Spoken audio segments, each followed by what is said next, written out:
հեռուստաընկերությունների միկրոֆոնների ներքո, որ ես այդպես ցանկալի տարբերակային, որ Հայաստանի Հանրապետությունը իրավիճակը ինչ ստացվեց, ավելի վառ ԿՊ-ի համար, որքան է դուք փորձում եք վարչական ռեսուրսի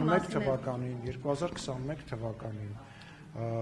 Հայաստանի Հանրապետության ներսում տիրող իրավիճակը եւ այն տրամադրվածությունը, որոնք ունեն մեր ընդդիմադիր գործընկերները եւ նաեւ ընդդիմադիր լրատվամիջոցները,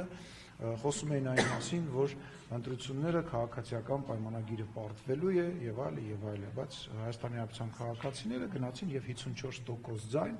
եւ ընդամենը 20-22% ձայն տվեցին ընդդիմությանը։ Եվ ես չեմ պատրաստվում, կգալու է 2026 թվականը, դուք էլ բարով խերով կգնաք ամեն մեկը ձեր նախընտրած տեխնացուին ձայն կտակ եւ կտեսնենք Հայաստանի Հանրապետության իշխանությունը, Հայաստանի Հանրապետության վարչապետը մեծ աջակցություն ունի եւ մենք դրա մասին խոսում ենք ոչ թե այնպես մեզ խափելով կամ որևիցե բան, մենք մարդկանց հետ շփվում ենք, ես եմ մարդկանց հետ շփվում եւ խնդրում եմ ձեր լրատվամիջոցների, ձեր շրջապատի, ձեր ընկերների հետ նույն ընդդիմադիր տեխնացուների եւ բլոգերների շրջանակից դուրս հիշեք, որ բացի Facebook-ից դուրս նաեւ կյանք գոյություն ունի, ես հասկանում եմ, որ ամեն ինչ մեծականակ փող է ծախսվում դրսից, փող է գալիս դրսից, տարբեր տեղերից, մասնավորապես հյուսիսային մեր հարևանի մոտ կողմից եւ այլ Հայաստանի հանդեպ, այո, Հայաստանի հանդեպ տարվում է հիբրիդային պատերազմ, այդ հիբրիդային պատերազմը մեկ ակտիվանում է, երբ որ օրինակ ռուսական հեռուստաալիքներով բազմաթիվ անգամ տարբեր մեկնաբաններ, հաճախ նաև ցավոք սրտի հերու հայկական ազգանունների նշմարում ունեցող ազգանուն ունեցող մարդկանցով փորձում են Հայաստանի Հանրապետությունում իշխանություն փոխեն, միտինգների անոնսներ են անում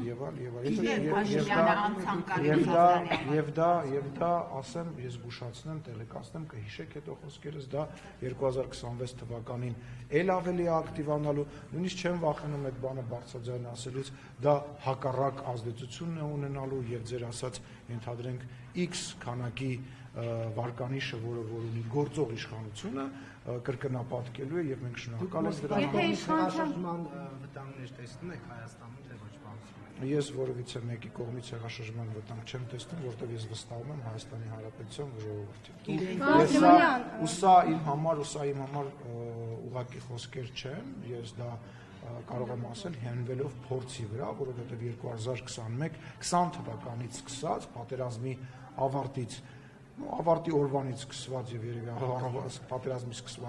օրվանից սկսված Հայաստանի Հանրապետությունում իշխանություն փոխելու նպատակը տարբեր բևեռներից եւ տարբեր կողմերից եղել է գեր եւ կարեւոր նպատակ։ Ինչու է Փաշինյանը անցանկալի Ռուսաստանի համար։ Ինչու՞ ասած որ անցանկալի։ Ցանկալի է։ Մեզ հակառակն են ասում։ Բա ինչ են ուզում իշխանական։ Ով է ասում։ Մեզ հակառակն են ասում։ Մեր գործընկերները, մեզ հակառակն են ասում։ Իսկ այդ Ռուսաստանից Ես չգիտեմ, ես պատասխանը չեմ տալիս։ Ես ասում եմ մեզ հակառակն են ասում։ Եթե հակառակն են ասում իշխանապետության։ Որովհետև տեսեք, նախ եւ առաջ շատ վատ օրինակ է պոստսովետական տարածքում ընտրված իշխանություն ունենալու տարբերակը։ Նման նախադեպերը շատ քիչ են, հա, պոստսովետական տարածքում եւ դա վատ օրինակ է։ Երկրորդը Հայաստանի Հանրապետությունը պատմական իրադարձությունների բերումով իր պետականության եւ իր անկախության աստիճանը բարձրացնելու ուղղությամբ հստակ քայլեր է անում եւ այդ բարձրացումը բնական է ոչ բոլորին է դուրս գալիս, որտեղ Հայաստանը պետք է լինի միշտ կախված, ինչ որ կենտրոնից Հայաստանը պետք է միշտ ունենա մեծ եղբայր, որևիցե դեմքով Հայաստանը պետք է միշտ նայի, այդքան էլ ճիշտ։ Հայաստանը միշտ պետք է նայի եւ մտածի, որ եթե օրինակ այդ մեծ եղբայրը կամ այդ մեծ գերտերությունը չլինի, Հայաստանին կուտեն, կուլ կտան եւ Հայաստանը օտար է իր տարածաշրջանում եւ միայն իր գոյությամբ պարտական է այդ բանին։ Եվ այդ իրողությունը այսօր վերանում է, փառք Աստծո մեր ժողովուրդը ականջալուր է լինում այն ամեն ինչ, որ մենք բացաձայն ասում ենք եւ ինքն էլ մեզից լավ հաճախ գիտի դրա մասին եւ դա հաճելի տարբերակ չի, որտեղ կառավարելի չի այդքան Հայաստանը, ինչքան նախկինում էր։ Պետք է չէ որ Հայաստանը մակում տարբեր տեղերում քվեարկի այն ձևով, որ ուզում են այս կամ այն պետությունները պաշտպանի շահեր, պաշտպանի պատերազմներ, պաշտպանի տարբեր իրականություններ, իսկ Հայաստանը ինքնուրույն է որոշում կազմում։ Երբ դա հանգեցրեց այս իրավիճակին, ասում է Հայաստանի երկրորդ նախագահ Ռոբերտ Քոչարյանը, որ հիմա այլևս այդ քայլերը անելուց հետո մի հատ էլ Ռուսաստանին ասում ենք, սա ինչի՞ չեք անում մեր համար, այն մեկը ինչի՞ չեք անում, Քոչարյանը կարծում է, որ եթե մենք այդ ուղղությամբ համագործակցենք նրանց հետ, նաև իրենցից կկարողանանք ինչ-որ ակնկալիքներ ունենալ։ Դուք սա ինչպես եք մեկնաբանում։ Ես կարծում եմ, որ Ռոբերտ Քոչարյանը ռուսական շպիոնի կարգավիճակ ունեցող մարդ է Հայաստանում։ Ինչ փաստեր։ Դա իմ կարծիքն է, ես փաստեր չոր փաստեր ունեմ, կդիմեմ, ես քաղաքական գործիչ եմ եւ ես քաղաքական հայտարարություն անելու ազատություն ունեմ։ Նա ռուսական շահերը հետապնդող եւ միայն այդ ուղղությամբ ծառայություն մատուցող քաղաքական գործիչ է։ Քաղաքական հայտարարության անվան տակ կարելի է։ Ես տեսնում եմ այն գործունեությունը, այն տեքստերը եւ այն հայտարարությունները, որոնք արվում են իր կողմից, եւ դա իմ քաղաքական գնահատականն է, որ երբ որ դու հայտարարություն ես անում, որը կատարյալ ձևով համընկնում է ռուսական հայտարարությունների հետ, երբ որ քո խմբակցության ղեկավար, քո խմբակցության անդամները ելույթներ ունենում, որոնք որ համընկնում են, եւ ես կարող եմ նման հետևություններ անել եւ տեսեք, օրինակ, ես ներողություն եմ խնդրում, դա ձեր սուբյեկտիվ կարծիքն է։ Թուրք Ադրբեջանական տանդեմի սկզբունքների հետ շնորհակալ եմ։ Կարելի է ես իմ կարծիքը արտահայտեմ, հետո Կարինե ջան կգաք, ձեզ կհարցնեմ, կասեմ Նիկոլ Փաշինյանի կարծիքում, բայց վերջացնեմ էլի, հա, պատասխանը։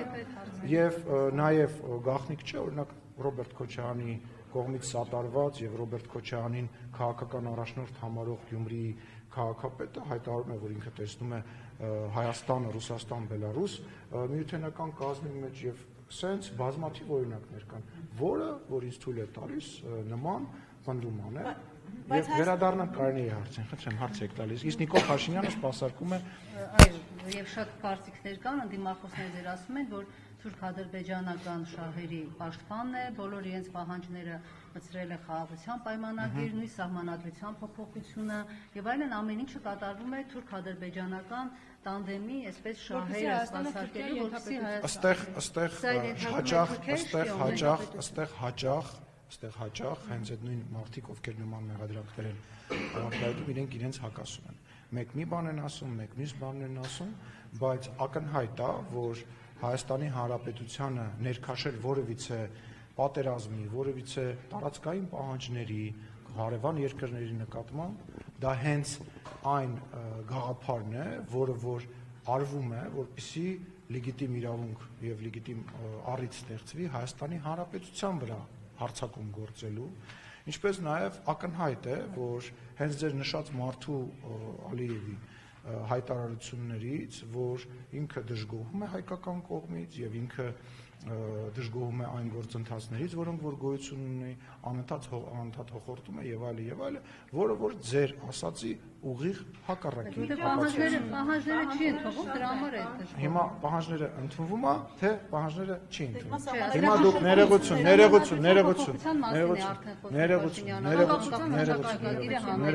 ներողություն։ Ուրեմն, հիմա եկեք կողմնորոշվենք, կամ պահանջները չեն ընդունվում, կամ պահանջները ընդունվում։ Ընդունվում են նոր պահանջներ են առաջ։ Հա, այսինքն օրինակ Միջանցկի պահանջները ընդունվեց։ Չէ, նկատի ունեմ։ Չէ, ընդունվեց, թե չէ, մի ասեք։ Օրինակ իրանց հետ ընդունվեց, դա մեզ էր, դա ներողություն եմ խնդրում, նախ եւ առաջ, ընդունվեց, թե չընդունվեց պահանջները։ Եղավ Միջանց, թե չեղավ, ընդունվեց, թե ոչ։ Ընդունվեց Միջանցքը, թե ոչ, այո, թե ոչ, դժվար է պատասխանել։ Ասում եմ իհարկե ոչ։ Ընդունվեց, թե չընդունվեց։ Հոխորտանքները կան, դժգոհությունները կան, թե չկան։ Խոսացեք, այդպես հարցը տալիս եք պատասխան։ Գործընթացը դե ասեմ, վերադառնանք,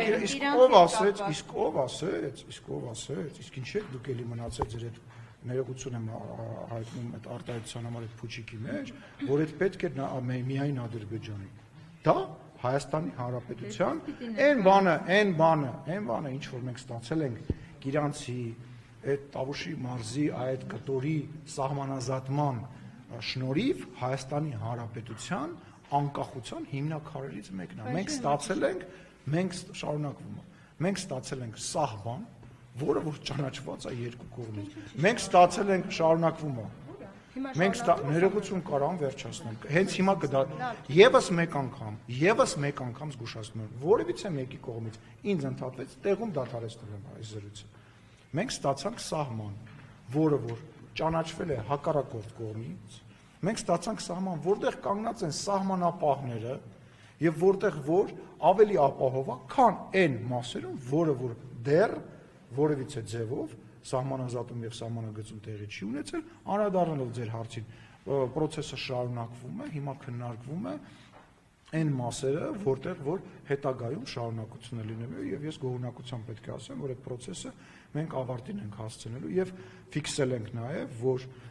այդ process-ը տեղի ունենալու Վրաստանի սահմանից մինչեւ Իրանի սահման։ Եթե արդեն որոշված է, որ պետք է այդ նույն ուղղությունից շարունակել, հիմա ինչու հողի վրա աշխատանքներ չեն կատարվում։ կտոր տրամաբանությունն է հասկացում, այսինքն ինչ որ կտորներով հերթականությամբ գնում ենք եւ այդ տրամաբանությունն է քննարկում, այսինքն սկզբից սենց ենք անում, թե ոնց ենք անում զուտ տեխնիկական քննարկումներ են։ Քննարկումները կան այդ սահմանազատման Այո, գետի չէ, հենց այնտեղ աշխատանքները, ոչ հանձնաժողովների ղեկավարների եւ հանձնաժողովների միջև աշխատանքները տարվում են, քննարկումները շարունակվում են։ Անհամաձայնություն չկա, ոչ մի անհամաձայնություն չկա, քննարկումները շարունակվում են։ Հիմա ես չեմ ուզում կտորներից խոսեմ, այդ ասում եմ, մենք ֆիքսել ենք, որ այդ լինելու է Վրաստանից մինչև Իրան ընկած սահմանը, ֆիքսել ենք, որ արդեն հայտնի է, որ Ալմատայի հռչակագրի հիման վրա, որով սովետական Հայաստանի եւ սովետական Ադրբեջանի վարչական տարածքները սահմանվերը համարվել են պետության անկախության ժամանակ իրենց սահմանները այդ տրամաբանության մեջ, որը վերադառնալով ձեր հարցին մեծագույն հաղթանակը Հայաստանի Հանրապետության համար։ Եվ ես չեմ ուզում հենց բաներ հիմա ասեմ, դա մեր հաղթանակն է եւ Ադրբեջանի կամ Ռուսաստանի կամ Ֆրանսիայի կամ ԱՄՆ-ի կողմից որևիցե ձևով չի կարող շահարկվել, դա մեր հաղթանակն է։ Խաղաղության պայմանագրի ստորագրման այս պահին որևէ նախնական խոսակցություն, քննարկում կա, որ ինչպես ասում